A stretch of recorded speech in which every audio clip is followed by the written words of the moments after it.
Welcome back to my YouTube channel. So आज हम लोग कर रहे हैं UP TET and HTET marathon day 4। So सबसे पहला क्वेश्चन है, एक वृत्त की त्रिज्या जो है वो 14 सेंटीमीटर है, तो उसका क्षेत्रफल कितना होगा।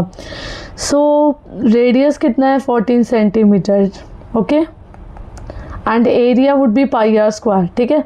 सो एरिया कितना हो जाएगा 22/7 मल्टीप्लाई 14 मल्टीप्लाई 14, ठीक है। सो जब हम लोग इसको कट करेंगे तो कितना आ जाएगा 44 multiply 14, so 616 centimetre square, okay, is the answer. Clear. Next question, यदि एक संख्या का 25% जो है वो 25% उसी संख्या का 80 है, तो वो संख्या क्या है। x = 80 मल्टीप्लाई 100 डिवाइडेड बाई 25, ठीक है, 320 इज द आंसर, ठीक है, जब इसे मल्टीप्लाई करेंगे। नेक्स्ट क्वेश्चन है, निम्न में से कौन सा ऊतक पौधों में जल का परिवहन करता है। तो जल का परिवहन क्या करता है, जाइलम, ठीक है। एपिडर्मिस जो हो गया स्किन के ऊपर की लेयर हो गई, ठीक है। फ्लोएम जो हो गया वो फूड और मिनरल के लिए करता है, ठीक है, सॉरी फूड के लिए करता है, खाने के लिए सिर्फ फ्लोएम, ठीक है। और जाइलम जो होता है वो क्या करता है, वाटर और मिनरल के लिए करता है, ठीक है। और कॉर्टेक्स जो होता है वो तो एक आउटर मोस्ट लेयर को ही कहते हैं। सो नेक्स्ट क्वेश्चन है, मानव शरीर की सबसे बड़ी ग्रंथि कौन। मानव शरीर की सबसे बड़ी ग्रंथि यकृत है, ठीक है। यकृत ये शरीर की सबसे बड़ी ग्रंथि है जिसका वजन जो होता है वो 1.5 से 2 किलोग्राम के बराबर है, और ये बाइल भी प्रोड्यूस करती है, मतलब पित्त को प्रोड्यूस करती है, ठीक है। ना तो पिट्यूटरी होगी क्योंकि जो अग्नाशय है, पेंक्रियाज है, वो तो शरीर की दूसरी सबसे बड़ी ग्रंथि है, ठीक है।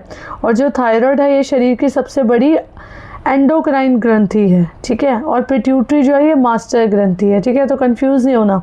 नेक्स्ट क्वेश्चन कहता है, प्रकाश के अपरिवर्तन का कारण क्या। प्रकाश के अपरिवर्तन का कारण है माध्यम का परिवर्तन, ठीक है।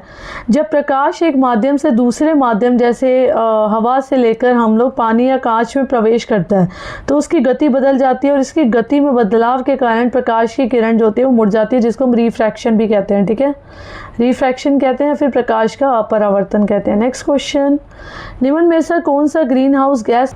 सो नाइट्रोजन जो है वो ग्रीन हाउस गैस नहीं है, कार्बन डाइऑक्साइड प्रमुख ग्रीन हाउस गैस है, CH4 जो है वो शक्तिशाली ग्रीन हाउस गैस है, और वाटर वेपर ये तो वायुमंडल में सबसे ज़्यादा प्रचुर मात्रा में पाए जाने वाली ग्रीन हाउस गैस है।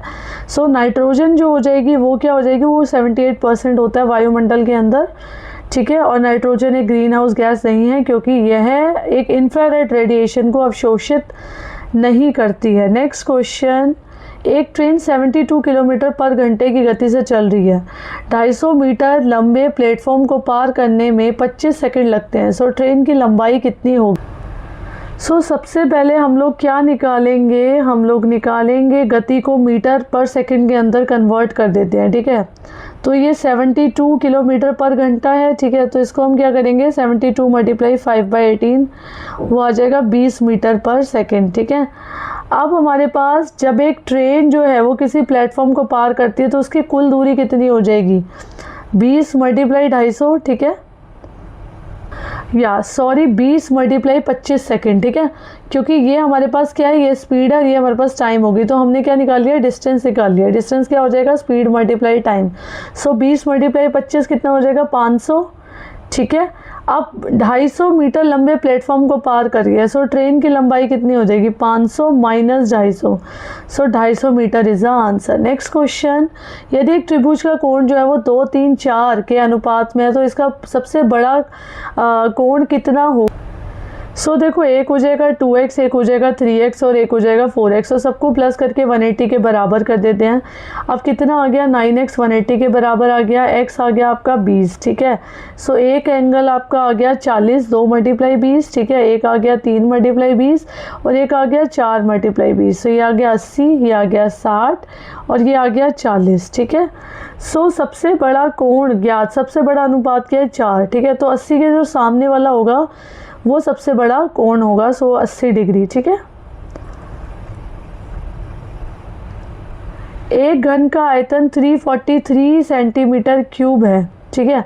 अब उसकी भुजा कितनी, वॉल्यूम का फॉर्मूला होता है a क्यूब, ठीक है। सो 343 किसके बराबर हो गया, a क्यूब के। a कितना आ गया √343 क्यूब रूट, ठीक है।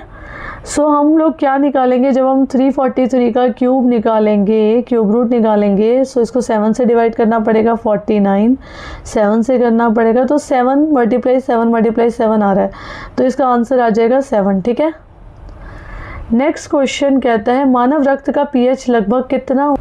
मानव रक्त का पीएच जो होता है वो 7.4 के बराबर होता है, क्योंकि ये बेसिक होता है ह्यूमन का ब्लड। ठीक है, एल्कलाइन या बेसिक कह सकते हैं।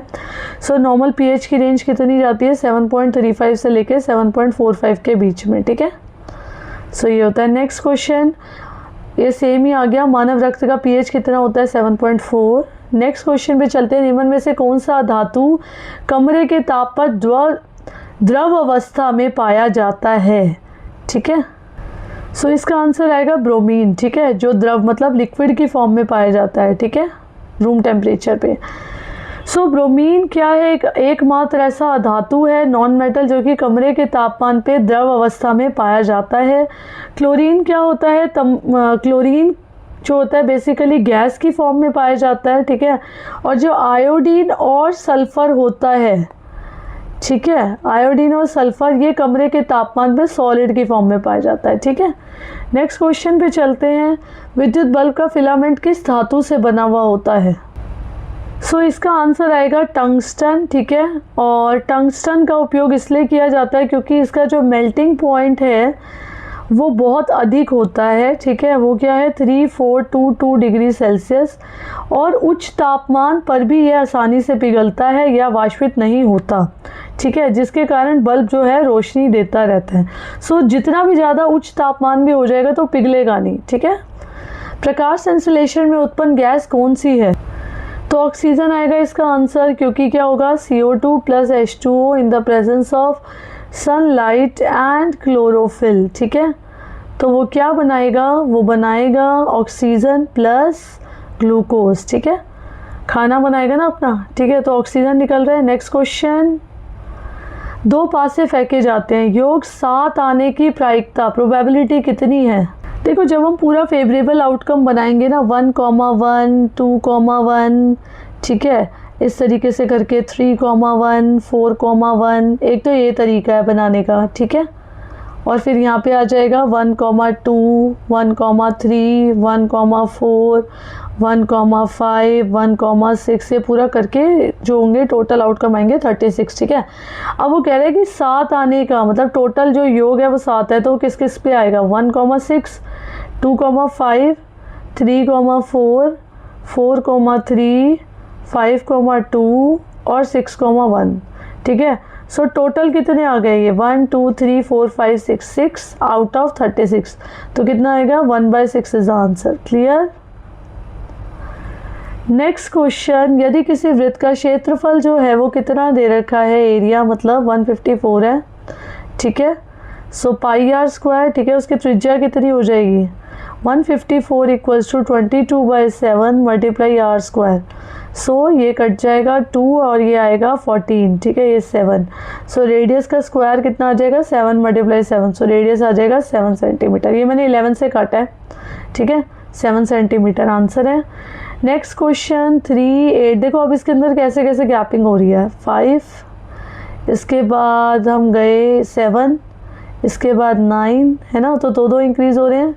11 13 कर दो इसमें इंक्रीज, 35 + 13 कितना हो जाएगा 48। ठीक है, 48 इज आंसर। नेक्स्ट क्वेश्चन, मनुष्य के शरीर की सबसे छोटी हड्डी कौन सी है, इसका आंसर आएगा स्टेप्स। ठीक है, स्टेप्स जो होती है ये मध्य कान में स्थित होती है, और ये मानव शरीर की सबसे छोटी और हल्की हड्डी है जिसकी लंबाई 3 मिलीमीटर होती है, और जो फीमर है वो सबसे बड़ी हड्डी होती है। ठीक है, ये जांग की हड्डी होती है, शरीर की सबसे लंबी और मजबूत हड्डी होती है, और जो रेडियस और अल्ना है वो ये दोनों हड्डियाँ हमारे हाथ के अंदर पाई जाती हैं। नेक्स्ट क्वेश्चन, प्रकाश संश्लेषण के लिए आवश्यक गैस कौन सी है, तो इसमें कार्बन डाइऑक्साइड आएगा आंसर, क्योंकि कार्बन डाइऑक्साइड प्लस अभी मैंने बताया वाटर को जब हम सनलाइट और क्लोरोफिल के अंदर लगाएंगे सो क्या बनेगा, ग्लूकोज प्लस ऑक्सीजन। ठीक है, सो कार्बन डाइऑक्साइड आएगा। नेक्स्ट क्वेश्चन, विद्युत धारा का SI मात्रक क्या है। हाँ जी, सो करंट का, इलेक्ट्रिक करंट का SI मात्रक कितना हो जाएगा, इसका आंसर आएगा एम्पेयर। ठीक है, एम्फेयर आएगा। ओम जो होता है वो किसका होता है, रेजिस्टेंस का। वॉट जो होता है वो पावर का है। वोल्ट जो है वो वोल्टेज का है। तो हमारे पास बचा एम्फेयर, ठीक है। और अगर ये वीडियो समझ में आ गई है तो लाइक भी करना है, शेयर करना है, सब्सक्राइब करना है अपने फ्रेंड्स के साथ जो लोग तैयारी कर रहे हैं, और मेरी वीडियोस को देखते रहना है। कल डे 5 की वीडियो को भी देखना है, हम लोग मैराथन चला रहे हैं, ओके। एंड मिलते हैं नेक्स्ट वीडियो में, बाय।